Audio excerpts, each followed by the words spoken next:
அதாவது தமிழக முதலமைச்சர் திரு ஜோசப் விஜய் அவர்கள் நேற்று ஒரு மாரதான் ஓட்டத்தை தொடங்கி வைத்து 3 கிலோமீட்டர் ஓடினாராம். அது பெரிய பேச்சு பொருளாக அடிவிட்டது. ஒரு மந்திரி சொல்றாரு, இந்தியாவிலேயே 3 கிலோமீட்டர் ஓடிய ஒரே மந்திரி முதல் மந்திரி ஜோசப் விஜய் அவர்கள் தான். மந்திரிகளே பேப்பர் படிக்கணும், நியூஸ் எல்லாம் பார்க்கணும், சும்மா அந்த புகழ்றதுலயே இருந்துகிட்டு நேரத்தை வேஸ்ட் பண்ணிக்குவார். ஜம்மு காஷ்மீர் முக்கியமந்திரி 21 கிலோமீட்டர் ஓடி இருக்காரு. என்ன 3 கிலோமீட்டர் ஓடுறத ஒரு பெருசா பேசுறானுங்க. ஏன்னா அமைச்சரானா ஒரு துதி பாடுறதுக்கு ஒரு அளவு இல்லையா? அளவா புகழ்களா? இப்படியே புகழ்ந்தாண்டா ஸ்டாலினை வேலையை விட்டாங்க. இப்படியே ஸ்டாலினை புகழ்ந்து வேலையை விட்டாங்க. அடுத்த விஜய்க்கு ரெடி ஆயிட்டீங்க. வைக்க வேற வந்துட்டாரு, நீ எல்லாம் சோழி சுத்தம் முடிச்சிடுவாரு. நான் 5 வருஷத்துக்குள்ள சோழி க்ளோஸ். 5 வருஷம் தாக்கு பிடிக்காத, ஒரு 3 வருஷம் இருந்தாலே அதிகம். அதை விட்டு விடுவோம்.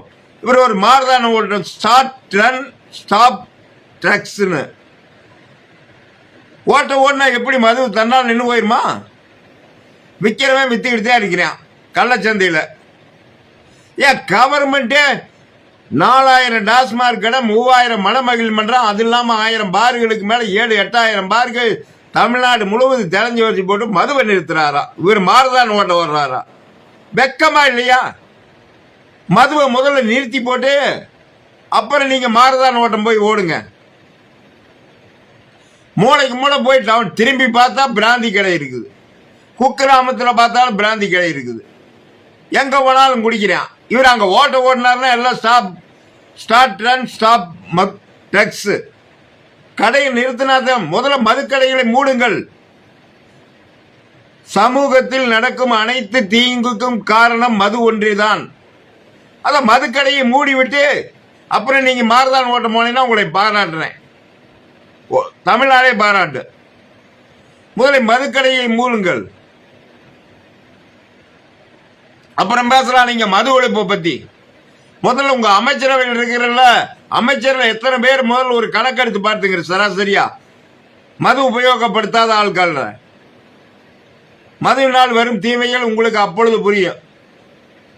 100% பேர் குடிப்பாங்க. அப்புறம் இவங்க விளம்பரம் பண்றாங்களா? உங்க அமைச்சர் இருக்காரு ஒருத்தர், ஆதவ அர்ஜுனா, அவர் டெல்லிக்கு போகும்போது அவருக்கு பிளைட்ல இருந்து இறக்கி விட்டாங்க. எதுக்கு தெரியுமா? விஸ்கி குப்பியை கையில வச்சிருந்ததுக்கு. ஏன் அங்க டெல்லியில கூட விஸ்கி கிடைக்காதா? ஓ, இது ஃபாரின் சரக்கு மாதிரி இங்கிருந்தே கொண்டுட்டு போறது. பிளைட்ல இருந்து இறக்க விட்டாங்க எலெக்ஷனுக்கு போல. ஞாபகம் இருக்குதா? உன்னை செஞ்சோம்னா நமக்கு சொல்றதுக்கு அந்த தகுதி வேணும். இப்ப நீ மதுவை பத்தி நாம ஒரு விளக்கம் கொடுத்தோம்னா, நம்ம மது அருந்தாமல் இருக்க வேண்டும், அதை உபயோகிக்காதவர்களாக இருக்க வேண்டும். அப்பத்தான் அதை சொல்வதற்கு நாம் தகுதியுள்ளவர்கள். உங்கள் அமைச்சரவையை முதலில் சுத்தம் செய்யுங்கள். அப்புறம் தமிழ்நாட்டில் இருக்கிற மதுக்கடைகளை மொத்தமாக மூடுங்கள். காவல்துறையை கொஞ்சம் அதிகமான பேரை பணியமர்த்தி எல்லா இடத்துக்கும் ரெய்டு போக சொல்லுங்கள். எல்லா இடத்துலையும் ஏன் சின்ன வித்துக்கிட்டு தான் இருக்கான், போதைப் பொருள் வித்துக்கிட்டு தான் இருக்குது, லாட்டரி சீட்டு வித்துக்கிட்டு தான் இருக்குது. ஒரு மாற்றம் இல்லை. நீங்க என்னமா மாற்றத்தை கொடுக்கிறீங்க? ஒரு மாற்றம் கிடையாது. அதே போலதான் நடக்குது. டிஎம்கே ஆட்சி எப்படி இருக்குதோ அதே மாதிரிதான் டிவிஎம்கே ஆட்சியின் 2.0 திரு விஜய் அவர்கள் ஆட்சி. ஓட்டு போட்ட மக்கள் ஏமாளிகள்.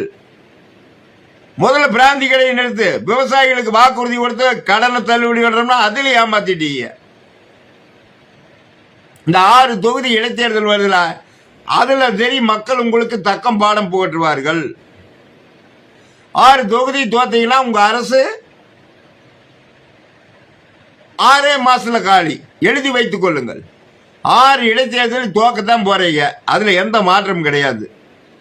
இதே மாதிரி உங்கள் அரசு செயல்பாடு போகுமேயானால், நீங்கள் சொன்ன வாக்குறுதிகளை முழுமையாக விவசாயிகளுக்கு நிறைவேற்றப்படவிட்டேயானால், விவசாயிகள் இந்த பிரச்சாரத்தை அனைத்து தொகுதிகளும் எடுத்துக்கொண்டு செல்வார்கள்.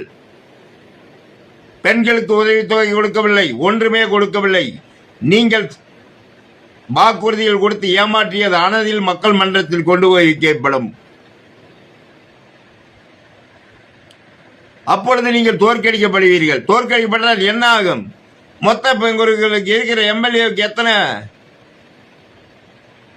121 வரும். விடுதலை சிறுத்தைகளை போயிரு, கம்யூனிஸ்ட் போச்சுன்னா முடிஞ்சு, ஆட்சி முடிஞ்சு. காங்கிரஸ்ல 5 பேருக்கு 2 பேரும் மந்திரி ஸ்தானம் கொடுத்திருக்கிறீங்க, 3 பேரும் எப்ப வேணாலும் போகலாம். காங்கிரஸ் பத்தி நம்ப வேண்டியதில்லை. ஆட்சி காலியா? 1 வருஷம் மீறினா 1.5 வருஷம் நினைச்சுக்கங்க. நல்லாட்சி நடத்தினால் நீங்கள் மீண்டும் மக்கள் மனதில் வெற்றி பெறலாம். மக்களை ஏமாற்றி, விவசாயிகளை ஏமாற்றினீர்களே, அதுபோல் எல்லாரையும் ஏமாற்றி விடாமல் என்று நினைத்தாதீர்கள். முதலில் மதுக்கடையை மூடுங்கள். கள்ளச்சாராயம் வருதா? கள்ளச்சாராயம் எப்படி வரும்? கவர்மெண்ட் சரியா இருந்தா எப்படி கள்ளச்சாராயம் வரும்? ஏன் குஜராத் நிறுத்தி இருக்கிறான், பீகார் நிறுத்தி இருக்கிறான் மதுக்கடையில்? அங்கெல்லாம் கள்ளச்சாராயம் இல்லையா? எத்தனை ஸ்டேட் நிறுத்தி இருக்குது? தமிழ்நாட்டில் உள்ள அனைத்து தீங்குகளுக்கும் காரணம் மது. இந்த மதுவினால் கிட்டத்தட்ட 50 லட்சம் குடும்பங்களுக்கு மேல அழிந்து கொண்டு இருக்கிறது. இவர் ஒரு ஓட்டுனா நின்று போயிருமா? மாரதான் ஓட்டலாம். இது வருஷம் ஸ்டாலின் இருந்து 3-4 வருஷமா இப்படித்தான் ஓடிட்டு இருக்காங்க. எங்க நிக்குது? குடிக்கிற எண்ணிக்கை கூடிக்கிட்டு தான் போகுது. 14 வயசுல இருந்தே குடிக்க ஆரம்பிச்சிடலாம். தெருவுக்கு மறுக்கடையில் இருந்தா குடிக்காம என்ன பண்ணுவான்? முதலில் மதுக்கடையை மூடிவிட்டு அப்ப மாரதான் ஓடுங்கள். மாரதான் ஓட்டுனா மதுக்கடை நின்று போயிருமா? கேவலம் இல்லையா? அதெல்லாம் வெளி சொன்ன வெக்கமா இருக்குது.